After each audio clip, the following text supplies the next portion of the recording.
మొత్తానికి Ayatollah Khamenei మరణం తర్వాత ప్రపంచవ్యాప్తంగా కూడా ఒక అస్థిరత కనిపిస్తోంది. ఇప్పటి నుంచి వెళ్ళేటువంటి విమానాలు కానీ భారతదేశానికి వచ్చేటువంటి విమానాలు కానీ పూర్తిగా రద్దయిపోయాయి. ఎయిర్ ఇండియా విమానాలు కూడా రద్దయిపోయాయి. దుబాయ్కి వెళ్ళేటువంటి విమానం 5 గంటల పాటు గాల్లోనే చక్కర్లు కొట్టింది. ఆ తర్వాత ఢిల్లీ నుంచి ఉన్నటువంటి ఇన్స్ట్రక్షన్తో మళ్ళీ కాషన్తో మళ్ళీ రిటర్న్ రావడం జరిగింది భారత్కు.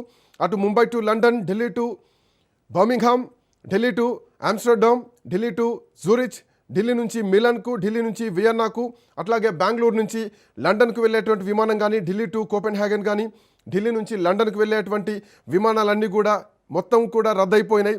ఢిల్లీ నుంచి ఫ్రాంక్ఫర్ట్కి వెళ్ళేటువంటి విమానాలు కూడా రద్దయిపోయాయి. చాలా దేశాల్లో ఇరాన్ గగనతలం పూర్తిగా కూడా మూసివేయబడ్డది. ప్రపంచవ్యాప్తంగా కూడా ఎక్కడికక్కడ విమానాలు కూడా రద్దయిపోయినాయి. సో అటు లండన్ కానీ, టొరంటో కానీ, ఫ్రాంక్ఫర్ట్ కానీ, ప్యారిస్, చికాగోలకు షెడ్యూల్ చేయబడ్డటువంటి అన్ని విమానాలు, భారత్ నుంచి వెళ్ళేటువంటి అన్ని విమానాలు కూడా రద్దు చేసినట్టు ఇప్పటికే భారత ప్రభుత్వం ప్రకటించింది. డీజీసీ ఎప్పటికే ప్రకటించింది. ఆల్మోస్ట్ 11 దేశాల గగనతలాలు మొత్తం కూడా నివారించాలంటూ కూడా విమానయాన సంస్థలకు ఇప్పటికే సూచించడం జరిగింది డీజీసీఏ.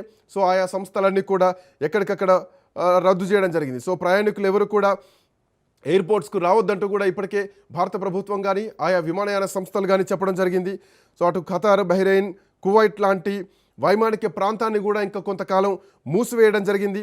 దీంతోపాటు విమాన సంస్థలు ఏవైతే ఉన్నాయో ముందు జాగ్రత్తగా సేవలు రద్దు చేయడమా, లేదంటే దారి మళ్లించడమా, లేదంటే పూర్తిగా నిలిపివేయడమా, ఇవన్నీ కూడా చేస్తున్నాయి. సో ప్రస్తుతానికి చాలామంది అక్కడ ఎయిర్పోర్టుల్లో చిక్కుకొని ఉన్నారు.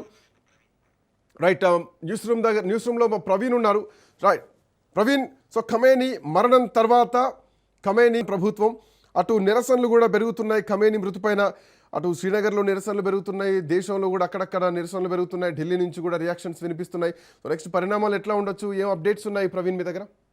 ఎస్ శ్రీకాంత్, అయితే బ్రేకింగ్ న్యూస్ చూస్తున్నాం. మొత్తంగా చూసుకుంటే సిల్సిలు నెలకొన్నాయి. అక్కడ అమెరికా కన్సల్టెంట్ కార్యాలయం పైన దాడి చేశారు, నిప్పు కూడా అంటిపెట్టారు. నిప్పు అంటిపెట్టిన క్రమం లోపల అక్కడ ఉన్నటువంటి భద్రతా బలగాలు, అమెరికాకు చెందినటువంటి భద్రతా బలగాలు కాల్పులు కూడా జరపడం జరిగింది. 8 మంది చనిపోవడం జరిగింది.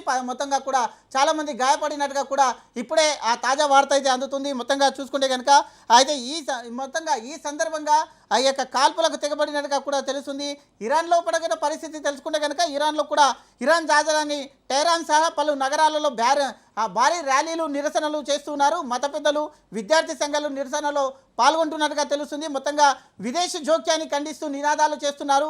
అయితే భద్రతా దళాలు అప్రమత్తంగా ఉన్నాయంటూ కూడా తెలుస్తుంది. మొత్తంగా ఇరాక్లో ఆందోళనలు అయితే ఇప్పటికే మొత్తంగా కూడా బాగ్దాద్ కానీ, కర్బలా కానీ, అయితే నజాఫ్ వంటి పవిత్ర నగరాల్లో కూడా పెద్ద ఎత్తున నిరసన